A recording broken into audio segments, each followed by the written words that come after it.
What's up YouTube, Team Classroom Visit here, and I'm a little bit sick today, so I do apologize about that. I have a sore throat. But I wanted to go ahead and deck profile a Harpy deck that I created. This is a Harpy deck that you've never seen before, or I don't think you guys have seen before, because there are two cards I play here that that I haven't seen anyone play before. I will explain everything as we go along this deck profile, but basically it's supposed to be an OTK type deck, which is why I created this. I'm going to show you guys how to do the OTK. There really is no certain way to do it, but I'll show you the basic setup you need. So let's just get right into the deck profile.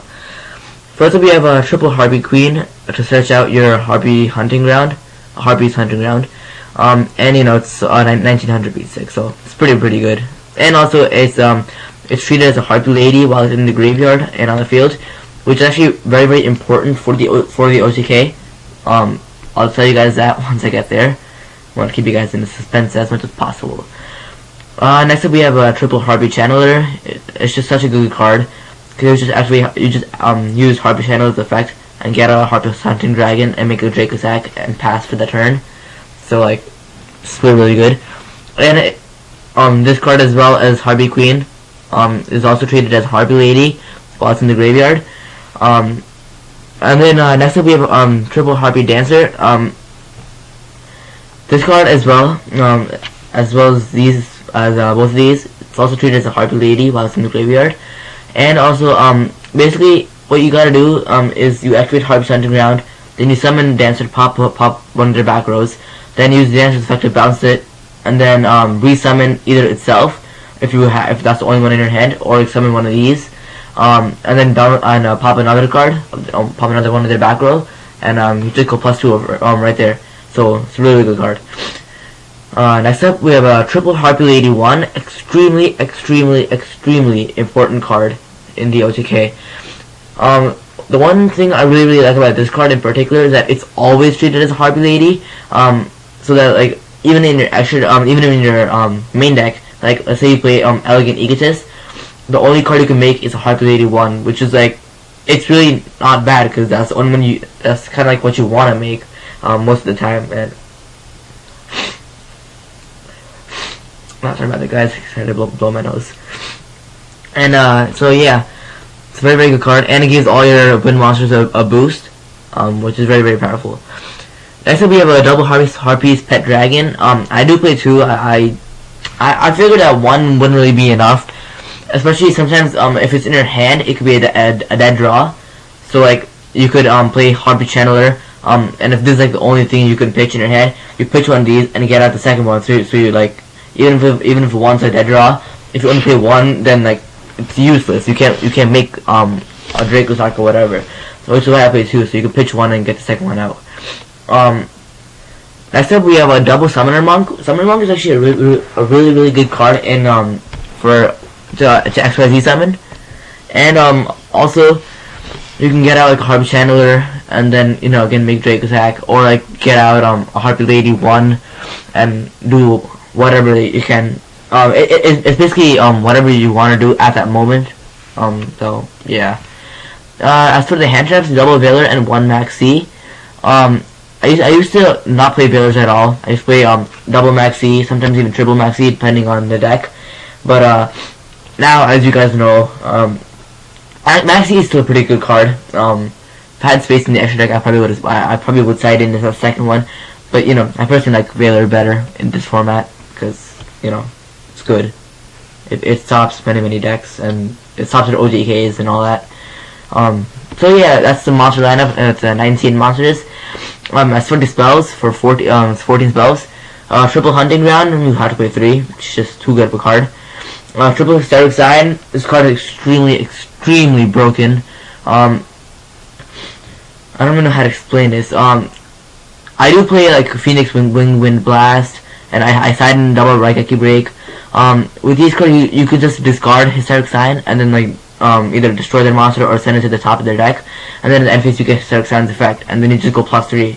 The card is extremely broken. If you're not playing 3, then like you need to play 3. That's all I can say. If that made any sense. You have to play 3. That's all I can say. Next up, we have one elegant egotist. Basically, once you have one of these on board, you just special summon the Harpy Lady 1, and then you just go off with your OTK there. Next up, I do play double duality. This could conflict with some of your other cards, so you have to play smart when activating duality. Just think before you do anything. Excuse me.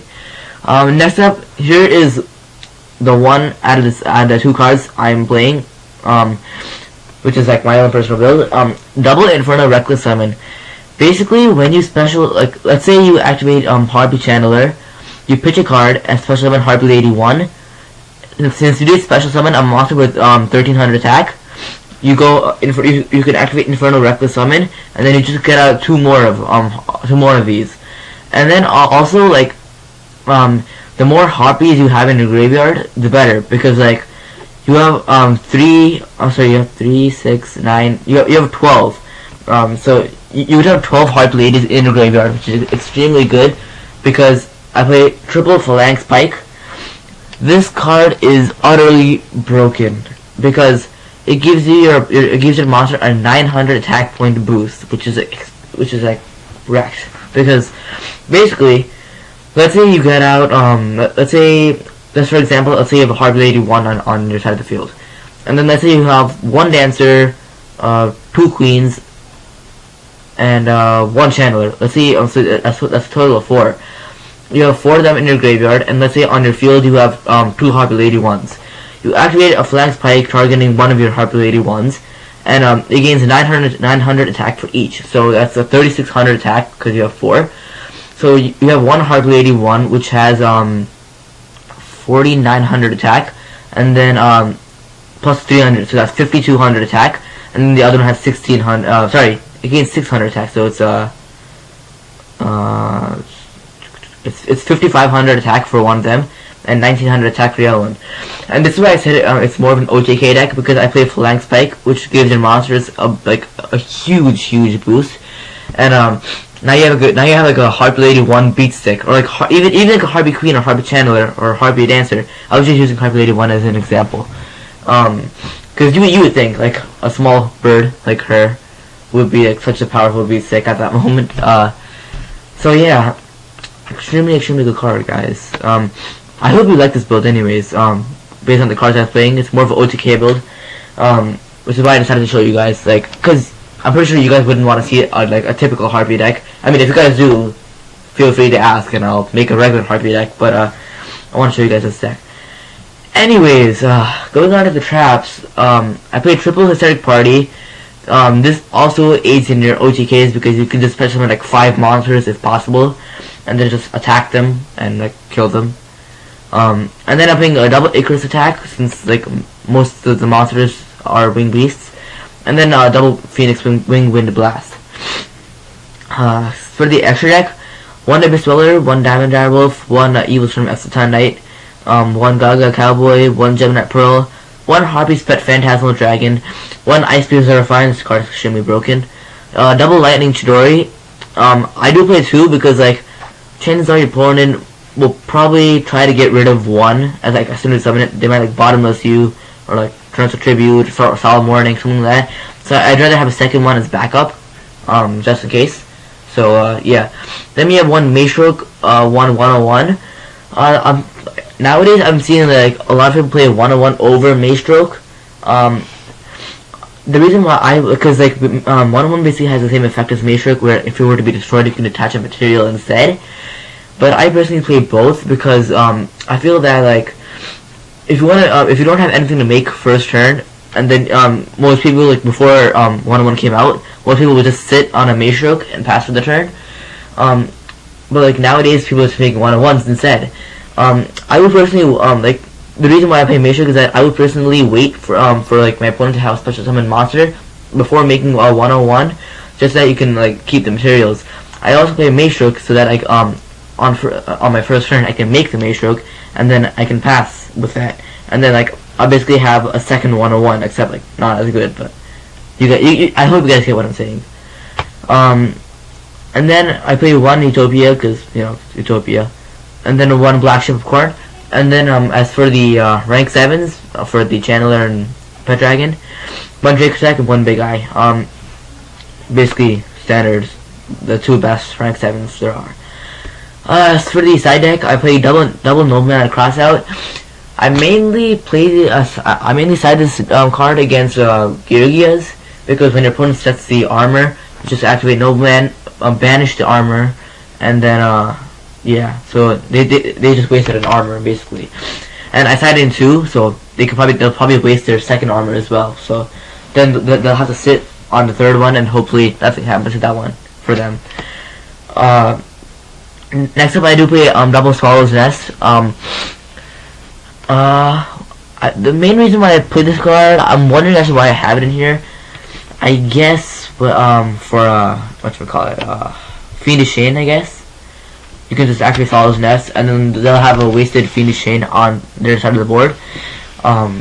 So it's just a waste of space for them. And for Swallow's Nest, you just tribute whatever, get out of Harpy Lady 1, activate Inferno Reckless Summon, special summon 2 more of these, and it gives all your wind monsters a 900 attack point boost. So it's really good card. It's very good with the OTK. And then for the traps, double Imperial Iron Wall. Dragons are not completely dead, which is why I still have the Maxi in here. Like against Heretics. What else? And sometimes I see Chaos Dragon Ruler decks. But mostly Heretic Rulers. This card is really good for that deck. And then we have double Land Imprisoning Mirror and double Shadow Imprisoning Mirror.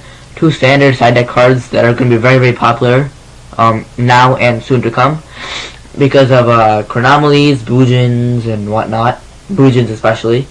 Shadow Imprisoning Mirror against Gravekeepers, Dark Worlds, a couple of other decks which I can't really remember off the top of my head. But yeah. Next up we have double Mind Crush against YuGiOhs, Boojins, Fire Kings, Fire Fists. Very good card. Against YuGiOhs, when your opponent searches the accelerator with the armor, Mind Crush that. It's gone. Against Boojins, when your opponent against Boojins, Fire Kings, and Fire Formation, Boojins, Fire Kings, and Fire Fists.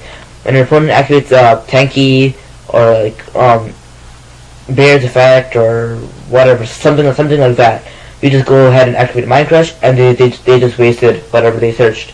So it's a very powerful card, in my opinion. Next up, I do play a double Red Break. Same reason why I play Phoenix with Wind Blast.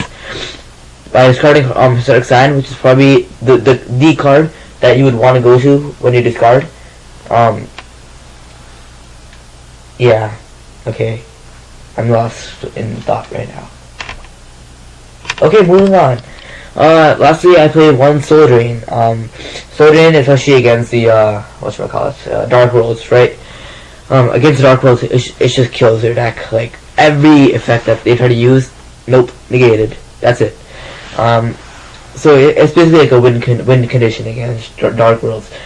If you guys have noticed, I do not play Overworked. I feel that Overworked very conflicts with this deck. Sure, it may be a good card against Fire Fist, Boojins, and Fire Kings, but like, you know, you have your own power, like attack boosts of the deck. You have a triple Hunting Ground and triple Pike, so like Overworked will be very conflicting. If you guys do choose to side in Overworked anyways, I would side it with great caution. You like be smart when you play it. So that's all I could say about that. Okay, so that is the deck profile, guys. I hope you guys enjoyed it. I wouldn't mind if you guys want to like net deck this or anything. I hope you guys like it. If you guys do choose to play this deck, on Dueling or Dev Pro or whatever, test out this deck and come back to me and leave a comment in the comment section below about how this deck is working for you guys, and any changes